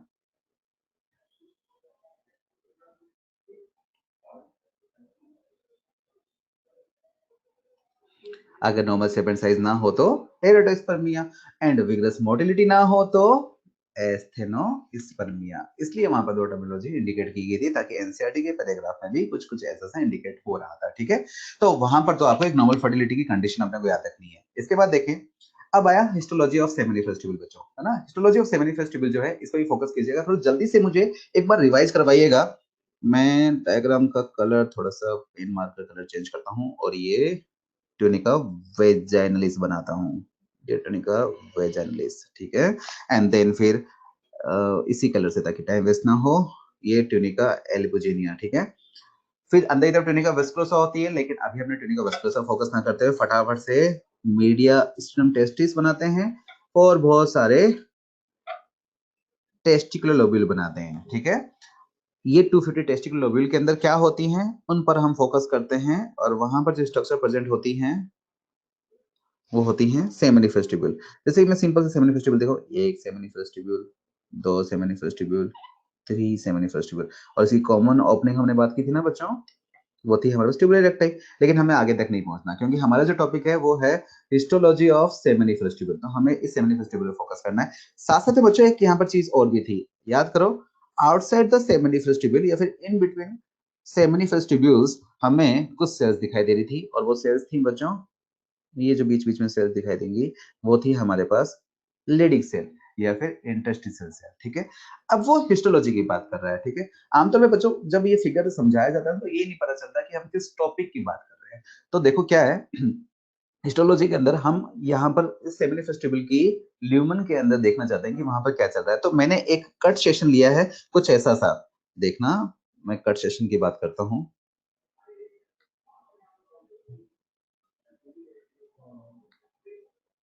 ये यहाँ से ऐसा कुछ कट सेशन, ठीक है? अब ऐसा कट सेशन लूंगा तो एक बार बताओ मुझे क्या क्या चीज दिखाई देगी? मुझे दिखाई देंगी सेमिनी फेस्टिवल कटी हुई, तो मैं सेमिनी फेस्टिवल, जैसे तीन सेमिनी फेस्टिवल है तो ये भी कटेगी ना, ये सेमिनी फेस्टिवल कटी हुई, ये सेमिनी फेस्टिवल कटी हुई और ये सेमिनी फेस्टिवल कटी हुई, ठीक है ना? जरूरी था ना कि वो थ्री सेमिनी फेस्टिवल कुछ ऐसे ही रखी होंगी उसके अंदर सीधी सीधी, है ना? वो ऐसे भी तो हो सकती है सेमिनी फेस्टिवल, है ना? टेस्टिकुलर लोब्यूल है, हमने 2D में डायग्राम बनाया था, और सेमिनी फेस्टिवल के बीच बीच में हमें कुछ सेल्स दिखाई देंगी और वो सेल्स होती है हमारे पास लीडिंग सेल्स, यहाँ पर ये लीडिंग सेल्स दिखा दी मैंने यहाँ पर, ठीक है बच्चों? एंड एक बात और अपने को याद रखनी है, यहाँ पर कुछ इम्यूनोलॉजिकल कॉम्पिटेंट सेल्स भी होती हैं, ठीक है? इम्यूनोलॉजिकल कॉम्पिटेंट सेल्स भी होती हैं यहाँ पर। अब क्या कर रहे हैं अपने, अपने किसी एक सेमिनी फेस्टिवल पर फोकस कर रहे हैं बच्चों। तो मैंने क्या किया, जो एक किसी एक को उसको एनलार्ज कर लिया, जैसे मान लो ये जो है एनलार्ज कर दी और ये यहाँ पर आपके सामने पड़ी हुई, ठीक है? और ये दो सेमिनी फेस्टिवल यहाँ पड़ी हुई है, तो मैंने यहाँ पर दिखाया, जो देखो आप डायग्राम पे फोकस करो, ये बड़ा जो गोला है, सर्कल जो दिखा रहा है, ये सेमिनी फेस्टिवल की ल्यूमन को दिखा रहा है, ठीक है? ये रही दो हमारे पास सेमिनी फेस्टिवल, और पर हमें तो किसी एक को पढ़ ले, एक को स्टडी कर ले तो हमारा काम हो जाएगा। बीच बीच में तो है लेडिक सेल, फिगर पर आ जाना बच्चा ना, Leydig cell. Leydig cell source किसका है? टेस्टोस्टेरोन का। लेडिक सेल पे कौन सा हार्मोन काम करता है? एलएच, और एलएच लेडिक सेल को स्टिमुलेट करता है टेस्टोस्टेरोन को सीक्रेट करने के लिए। टेस्टोस्टेरोन क्या है बच्चों? एक तरह का एंड्रोजन, ठीक है? सेमिनी फेस्टिवल के सबसे पहले हम आउटर मोस्ट कवरिंग को देखते हैं। देखो बाहर ग्रीन ग्रीन सी स्ट्रक्चर दिखाई दे रही है ना, तो ग्रीन ग्रीन सी स्ट्रक्चर जो है, इस कवरिंग को बोलते हैं बच्चों ट्यूनिका प्रोप्रिया। ट्यूनिका प्रोप्रिया एक व्हाइट फाइब्रस कनेक्टिव टिश्यू है। कौन सा? White fibrous connective tissue. Covering की अगर हम बात करते हैं नॉर्मली, तो कौन सी होती है? हमेशा व्हाइट फाइब्रस ही कवरिंग तो होती है, तो व्हाइट फाइब्रस कनेक्टिव टिश्यू है। अंदर की तरफ जो है वो इंपॉर्टेंट है बच्चों। मैं इस अंदर वाली जो सेल्स हैं इसको आपको यहाँ पर साइड में एक डायग्राम बना के दिखाता हूँ, ठीक है? ताकि बाद में फिर अपने को इसको लिंक कर लेंगे। अंदर जो है हमारे पास कुछ तो कोलिमिनार सेल्स होती हैं, ठीक है ना? जैसे ये मैं यहाँ पर दिखा देता हूँ, ठीक है? ताकि आपको चीज समझ में आ जाएगी फिर अच्छे से। ये कोलिमिनार सेल, और यहाँ पर कुछ क्यूबोइडल सेल्स भी आपको दिखाई देती हैं, ठीक है? लाइकवाइज जो क्यूबोइडल सेल होती है ना, ये तो होती है हमारी स्पर्मेटोगोनिया। देखिए इस फिगर में, ये क्यूबोइडल सेल, जिसे हम जर्मिनल एपिथेलियम बोलते हैं, जो कि स्पर्म का प्रोडक्शन करती है, ठीक है? स्पर्म मदर सेल भी बोलते हैं इसे, स्पर्म मदर सेल। इसके बीच बीच में जो ये सेल दिखाई देती है ना, ये इनका न्यूक्लियस है बच्चों। ये जो सेल दिखाई देती है इन्हें हम बोलते हैं सर्टोली सेल्स। इनके और भी नाम है बच्चों सर्टोली सेल्स के। इनके नाम है हमारे पास सस्टेंटाकुलर सेल भी, ये जैसे सर्टोली सेल यहाँ पर मेंशन कर रखा है ना, इसके और भी नाम है सस्टेंटाकुलर सेल,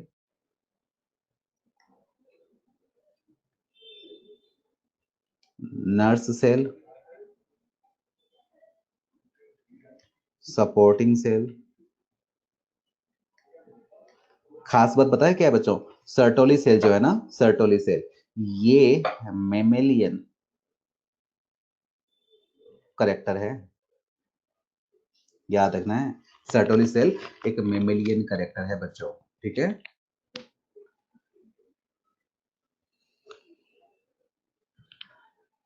आशीष बेटा मैं आगे बोल दूंगा फिजिक्स के हैंडआउट्स के लिए, है ना, प्रीवियस क्लास के लिए, है ना।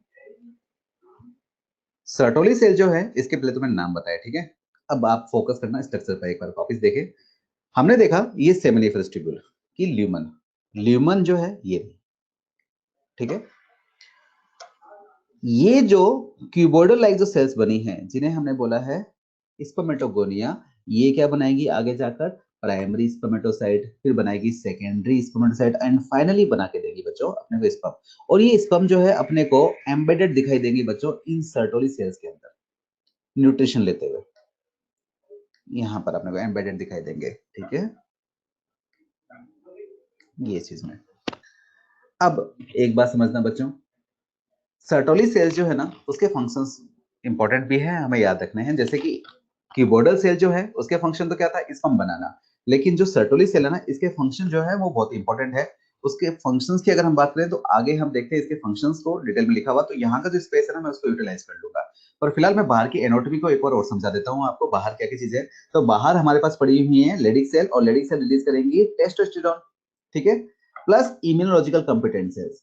इम्यूनोलॉजिकल कॉम्पिटेंस सेल आप बोलते हैं active cells of lymphoid series, मतलब लिम्फोइड सीरीज की कुछ एक्टिव सेल्स हैं जो कि अपने एनिमी को पहचान चुकी है और वो उन पर अटैक करने को तैयार बैठी है। अंदर की तरफ हमारे पास हैप्लोइड स्ट्रक्चर है ना बच्चों, जो स्पर्म है वो एक तरह से क्या है, हैप्लोइड स्ट्रक्चर। हमारे पास सेमिनिफरस ट्यूबुल के अंदर बच्चों दोनों तरह के स्ट्रक्चर है, देखो डिप्लॉइड भी है और हैप्लॉइड भी है। जब हम स्पर्मेटोजेनेसिस पढ़ेंगे तो हम देखेंगे स्पर्मेटोगोनिया, प्राइमरी स्पर्मेटोसाइट, ये सब कौन सी होती हैं हमारे पास, two N structure. Sertoli cell भी एक नॉर्मल सेल है, टू एन स्ट्रक्चर। जब फिर आगे डिवीजन स्टार्ट हो जाएगा ना, मियोसिस वन हो जाएगा और सेकेंडरी स्पर्मेटोसाइट बनेगी, तो फिर वो हो जाती है हमारे पास हैप्लॉइड। फिर हम देखते हैं स्पर्मेटिड बनते हैं, फिर स्पर्मेटिड से स्पर्म बनता है, ठीक है, ये हमारे स्पर्मेटोजेनेसिस का पार्ट है, ठीक है। तो हैप्लॉइड सेल जो है उनको पहचान चुकी है और उनको नुकसान पहुंचाना चाहती हैं, तो ये सेल्स कहलाती हैं इम्यूनोलॉजिकल कॉम्पिटेंट सेल्स। तो आपके एनसीईआरटी में लिखा हुआ है बच्चों, सेमिनी फेस्टिवल्स के बीच बीच में हमें कुछ सेल्स दिखाई देती हैं जो कि इम्यूनोलॉजिकल कॉम्पिटेंस दिखाई देती है, मतलब बहुत सारी सेमिनी फेस्टिवल्स के बीच बीच में जहां लेडिक सेल्स है ना बच्चों, वहीं अपने को इम्यूनोलॉजिकल कॉम्पिटेंस सेल्स दिखाई देती है, ठीक है।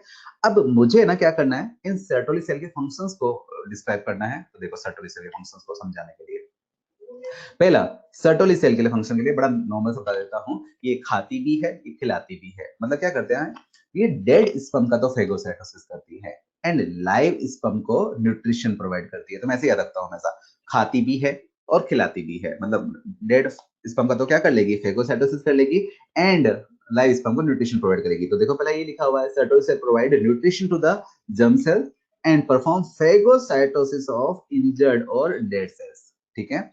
फिर they are basis of blood testis barrier. Blood testis barrier क्या है, इसके लिए अपनों ये एक फिगर बनाया है, देखो,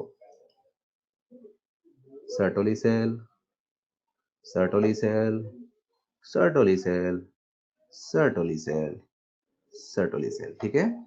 ये सर्टोली सेल आपस में टाइट जंक्शन बनाती हैं। अगर मैं आपको एक इजी मैनर में समझाने के लिए बनाऊं, हालांकि बहुत पास पास होती है, ठीक है बच्चों, पर मैं अगर इजी मैनर में अगर समझाना चाहूं तो मैं यहाँ पर थोड़ा सा गायब कर देता हूँ इनके प्रोसेस को,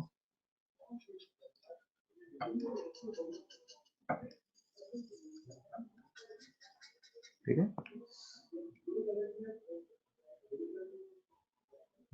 और ये थोड़े से आपको ऐसे एनलार्ज करके दिखा रहा हूँ, ठीक है ना, ताकि एक अच्छा सा आपको हमेशा के लिए रिकॉल हो जाए चीजों को।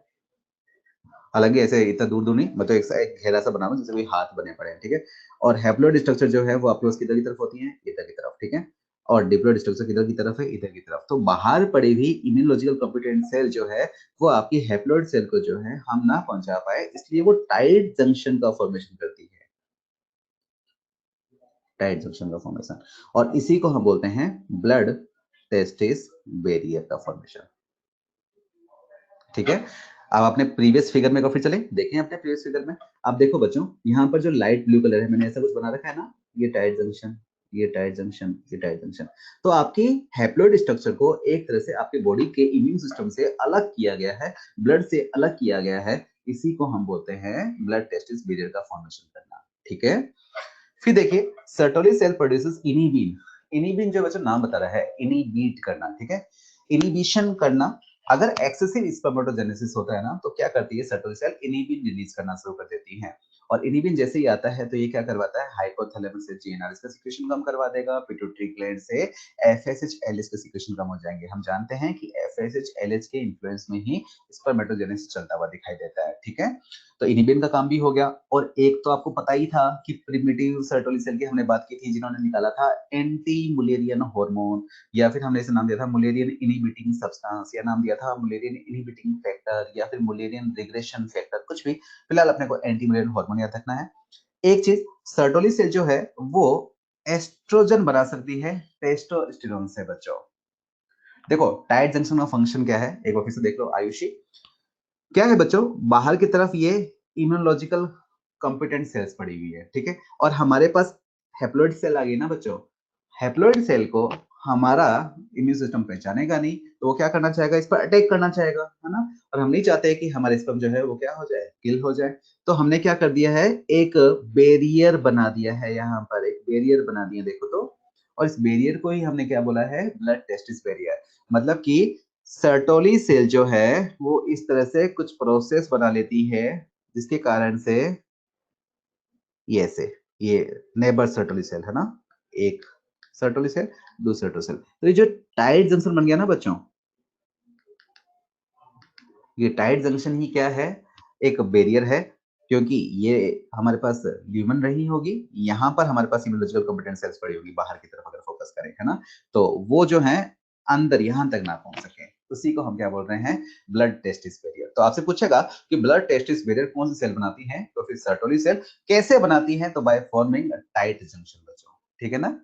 अब देखिए, ये सर्टोली सेल टेस्टोस्टेरोन को कन्वर्ट कर सकती है एस्ट्रोजन के अंदर भी। ठीक है बच्चों, अब एस्ट्रोजन जो है वो यहाँ पर बन रहा है। तो एक कहते हैं कि एस्ट्रोजन जो है वो एक फ्लूइड का पार्ट भी है। जब सेमिनिफेस्ट ट्यूब से स्पर्म बन रहे हैं तो बहुत सारा एस्ट्रोजन भी सिंथेसिस हो रहा है, और साथ ही साथ ये बॉडी की बीएमआर को भी क्या करता है, रेगुलेट करता है। तो आपको सिंपल से याद रखना है, आपको कई बार आपसे पूछेगा कि क्या सर्टोली सेल एस्ट्रोजन बनाती हैं, तो आपको याद रखना है बिल्कुल, टेस्टोस्टेरोन को वो किसमें कन्वर्ट कर देती हैं, एस्ट्रोजन के अंदर कन्वर्ट कर देती हैं। ठीक है, साथ ही साथ FSH act to Sertoli cell and stimulate secretion of some factors. आपके एनसीईआरटी में लिखा हुआ है सम फैक्टर्स, आप याद रख सकते हैं कि कुछ ग्रोथ फैक्टर्स रिलीज करती हैं, जो कि हमारी हेल्प करेंगे स्पर्मियोजेनेसिस में। अब ये स्पर्मियोजेनेसिस क्या है, ये हम बात करेंगे। क्या होता है बच्चों, स्पर्मेटोगोनिया से प्राइमरी स्पर्म सेल बनती है, प्राइमरी स्पर्मेटोसाइट से सेकेंडरी स्पर्मेटोसाइट बनती है, सेकेंडरी स्पर्मेटोसाइट से फिर स्पर्मेटिड बनते हैं, और स्पर्मेटिड तो नॉर्मल से होते हैं ऐसे से। उस स्पर्मेटिड से स्पर्म का फॉर्मेशन होना, ऐसा टेल का डेवलपमेंट होता हुआ दिखाई देना, एक्रोसोम का फॉर्मेशन होना, जब हम आगे पढ़ेंगे तो डिटेल में आएगा। इस प्रोसेस को हम बोलते हैं बच्चों स्पर्मियोजेनेसिस। ठीक है, तो स्पर्मियोजेनेसिस में हमारी हेल्प करेगा ये एफएसएच। जब सर्टोली सेल पे काम करेगा तो कुछ फैक्टर्स इंड्यूस करेगा, उन फैक्टर्स के लिए आप याद रख सकते हैं कि ग्रोथ फैक्टर जो है इंड्यूस करेगा, एंड वो स्पर्मियोजेनेसिस में क्या करेंगे, हमारी हेल्प करेंगे। ठीक है, अब ये पार्ट और बच रहा है, मेरे पास टाइम कम बच रहा है, मेरे को हैंडआउट भी जो है आपके लिए अपलोड करने हैं। तो आज के लिए अपने इतने रखते हैं, फिर अपने कल इसको फिर से आगे कंटिन्यू करेंगे। फिर कल अपने पेनिस की स्ट्रक्चर को खत्म करते हुए फिर फीमेल रिप्रोडक्टिव पार्ट की एनाटॉमी देखेंगे, है ना बच्चों। फिर फीमेल रिप्रोडक्टिव पार्ट की एनाटॉमी खत्म होने के बाद अपने पास चैप्टर का सबसे अच्छा समझने वाला पार्ट आएगा, जिसे गेमेटोजेनेसिस बोलेंगे, है ना। चलिए आज तक, आज अपने ना इतना ही करते हैं। ठीक है, मैं इसको अपलोड